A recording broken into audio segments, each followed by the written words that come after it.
Nagkita sina Pangulong Rodrigo Duterte at Vice President Leni Robredo sa graduation ng Philippine Military Academy. Sandali nagkamay ang dalawa sa stage kanina. Bahagya rin nag-usap sina Digong at Robredo. Yun nga lang, hindi magkatabi ang dalawang leader. Nasa gitna nila si Defense Secretary Delfin Lorenzana. Parehong pinarangalan ni Digong at Robredo ang top graduates ng PMA. Matatandaan na nagbitiw sa gabinete ni Digong si Robredo noong Disyembre. Pinagtanggol naman ni Pangulong Rodrigo Duterte si Sandra Cam na umano'y nagalit sa ilang empleyado ng NAIA. Ayon sa Pangulo, bahala na raw ang publiko na manghusga sa kilalang whistleblower. Pero inamin ng Pangulo na handa niyang bigyan ng pwesto si Cam kung hihingi niya ito. Malaki raw kasi ang utang na loob niya kay Cam mula pa noong kampanya.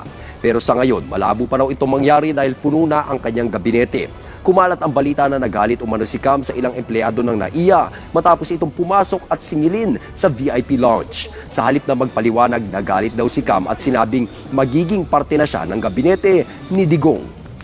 No, she helped me during the last election. Prangka-prangka ako. Well, her behavior, let the public judge it. Ako tumulong siya at tutulungan ko siya. Pero utang na loob yan. So yan ang promise ko. Tutulungan ko siya. If she would ask for reward, I'll give her reward. And it's not erased just because she was shouting there. That's your business. Wala pa. Patay-patay ng kabinete bago kompleto na yan. Umuuna si Pangulong Rodrigo Duterte ng task force na tututok at lalaban sa paglaganap ng ilegal na droga sa bansa. Sa Executive Order 15 na nilagdaan ni Pangulong Duterte, itinatag ang Interagency Committee on Anti-Illegal Drugs o ICAD. Binuo rin sa ilalim ng EO15 ang National Anti-Illegal Drug Task Force na magtutuloy sa anti-illegal drugs operation. Alinsunod sa kautusan, ang Philippine Drug Enforcement Agency ang mangunguna sa ICAD kung saan mapapabilang ang 20 government entities. Kabilang sa task force ang Department of Justice, Interior and Local Government, Philippine National Police, National Bureau of Investigation at Department of National Defense, partikular ang militar. Dinukot ng mga miyembro ng Abu Sayyaf Group ang isang public school teacher sa bahagi ng Sulu. Kinilalang biktima na si Ibrahim Potong, guro ng Colon National High School. Ayon kay Joint Task Force Sulu Commander Colonel Cirilito Soberana, pauwi na ng kanilang bahay sa bayan Maimbong si Potong nang dukutin ito ng mga bandido. Nagpapatuloy naman ang operasyon ng militar para sagipin ang bagong bihag ng Abu Sayyaf. Dahil dito, umakyat na sa 32 ang kabuang bilang ng bihag ng ASG na karamihan ay mga dayuhan. Sana ni Pangulong Rodrigo Duterte ang Philippine National Police at Armed Forces of the Philippines na gamitin ang lahat ng puwersa at resources laban sa New People's Army o NPA.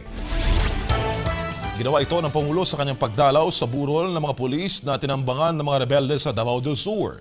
Pinapagamit na ni Duterte ang lahat ng operasyon ng mga rockets, jet fighters at bomba para durugin ang kuta ng mga rebelde.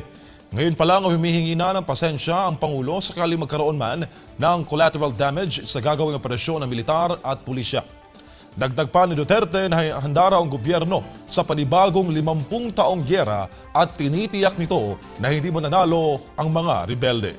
Naghain ng reklamo ang mga empleyado ng Tourism Promotions Board laban sa Chief Operating Officer nito na si Cesar Montano. Sa complaint letter na pinadala ng grupo sa Presidential Action Center, dinetalye rito ang higit 20 questionable umanong desisyon ni Montano bilang pinuno ng ahensya. Kabilang dito ang umano'y pagkuha sa mga kamag-anak at kaibigan kahit walang kaalaman ang mga ito sa turismo. Inireklamo rin ng mga umano'y paggamit ni Montano ng higit 16 na milyong pisong pondo ng ahensya bilang pambayad sa production ng Pro Duterte Rally noong Pebrero. Gayon din ang paglalabas ng 12 milyon na pondo para sa concert ni na James Reid at Nadine Lustre kahit tinutulan na ito ng Tourism Board. Madalas din daw nagkukulong sa kanyang opisina si Montano at hindi inaasikaso ang tambak na papeles na dapat niyang pag-aralan. Wala pang pahayag dito ang Malacanang at si Tourism Secretary Juan Dateo. Sinisika pa rin ng News 5 na makuha ang panig ng aktor tungkol dito.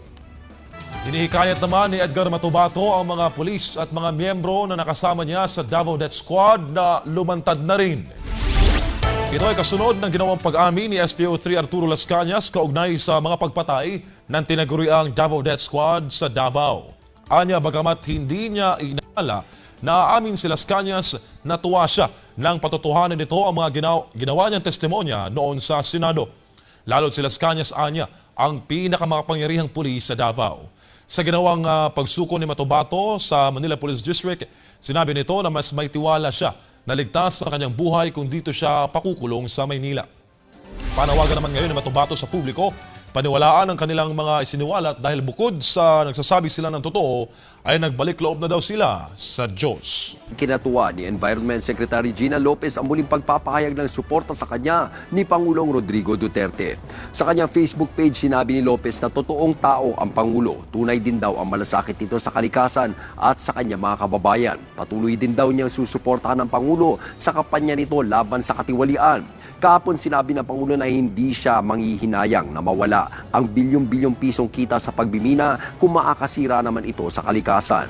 Giniit din ng Pangulo ang suporta kay Lopez sa pagpapasara nito sa mga minahan na hindi sumusunod sa panuntunan ng gobyerno. The problem is, nakita ko yung kalbo and until now, malayo na yung binutas ninyo dyan because it's an open pit. At saka, pagka ganon, I have to support Lopez and I cannot help you. Samantala, hinimok ni Senate President Pro Tempore Ralph Recto ang gobyerno na gumawa ng mga hakbang para protektahan ang Benham rights.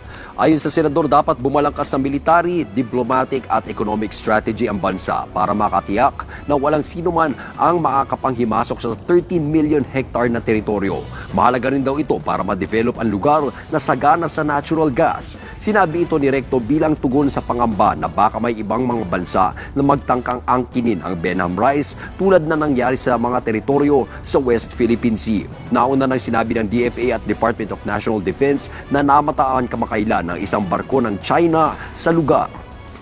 May pitamaan ang ginagawang pagbabackground check ng Philippine National Police sa mga aplikanteng police para sa binubuong Drug Enforcement Group ng PNP.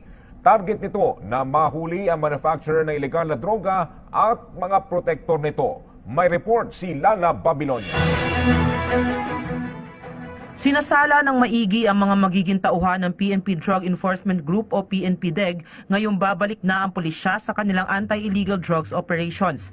Inamin naman ni Senior Superintendent Graciano Mijares, ang acting director ng PNP-DEG, na ang pag-recruit ng kanilang personnel ang pinakamalaking pagsubok nila sa ngayon. I was designated. We are on ground zero. So as I assume office, talagang may apprehension din tayo kasi I will be the one to organize this office, yung organization niya. So una-una po yung selection ng personnel, lahat po ng resources natin from, alam niyo naman lahat tinanggalan yung AIDG. AIDG was totally dissolved. Ilan sa mga requirement bago maging tauhan ng PNP-DEG ay ang pagsumite ng background details. Kailangang isumite ng isang aplikante ang kanyang dating assignment kasama ang pangalan ng dati niyang mga naging commander, pati ang kanyang payslip. Hindi matatanggap ang isang aplikante na may naging kasong kaugnay ng iligal na droga at pangingikil. Mula nang itatag ang PNP-DEG, 60 pulis na ang nag-apply dito, pero 54 pa lang ang nakuha. 80% sa nasabing bilang ay naabsorb mula sa nabuwag na PNP Anti-Illegal Drugs Group o AIDG. Pero sasailalim pa rin ang mga ito sa periodic drug testing. So, kung nagpa-function yung tao ng maganda, so why change it, di ba? Why fix when it ain't broken? So pinili kung sino yung talagang nagpa-function sa dating AIDG at pinagtatrabaho. Bukod dyan, target ng PNP na dagdagan pa ng mahigit 400 tauhan ang kanilang Drug Enforcement Group. Samantala, bumuo rin ang pamunuan ng PNP-DEG ng sarili nitong Counterintelligence Task Force para patuloy na imbestigahan ang mga tauhan nila kung sakaling may gawing katiwalian ang mga ito. Inatasan ang PNP-DEG para habulin ang mga high-value target ng pulisya gaya ng mga financier, manufacturer, distributor, trafficker at mga drug protector. Para sa PTV News, Lala Babilonia. Nasa 10,000 trabaho naman ang bakante pa. Batay ito sa internet-based job and application matching portal ng Department of Labor and Employment na PhilJobNet. Ayon sa NOLE, pinakamalaking bilang ng mga bakanteng trabaho ay mula sa BPO o Business Process Outsourcing.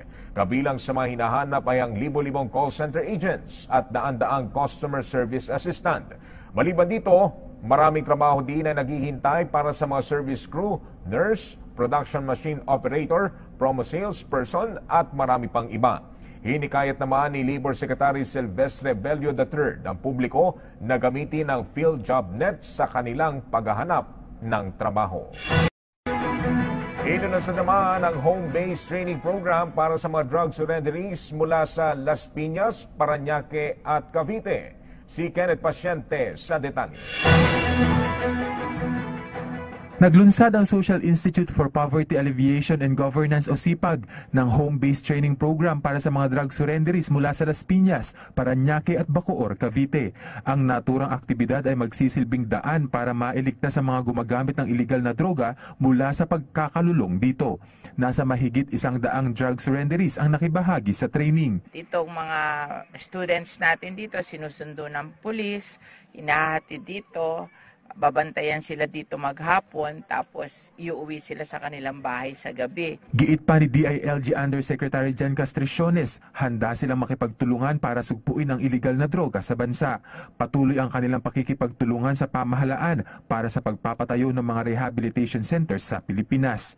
Kaya po, hanggat maaari, nakikiusap po kami sa inyo, tigilan na po natin ang paggamit niyan. Hindi po yan nakakatulong, nakakasira po yan. Si Lenny, di niya tunay na pangalan, ay handa nang harapin ang bagong buhay para sa kanyang 12 anak, lalo pa at siya na lamang ang bumubuhay sa mga ito. Ipakita na rin po hindi lang sa mga anak na magbabago na.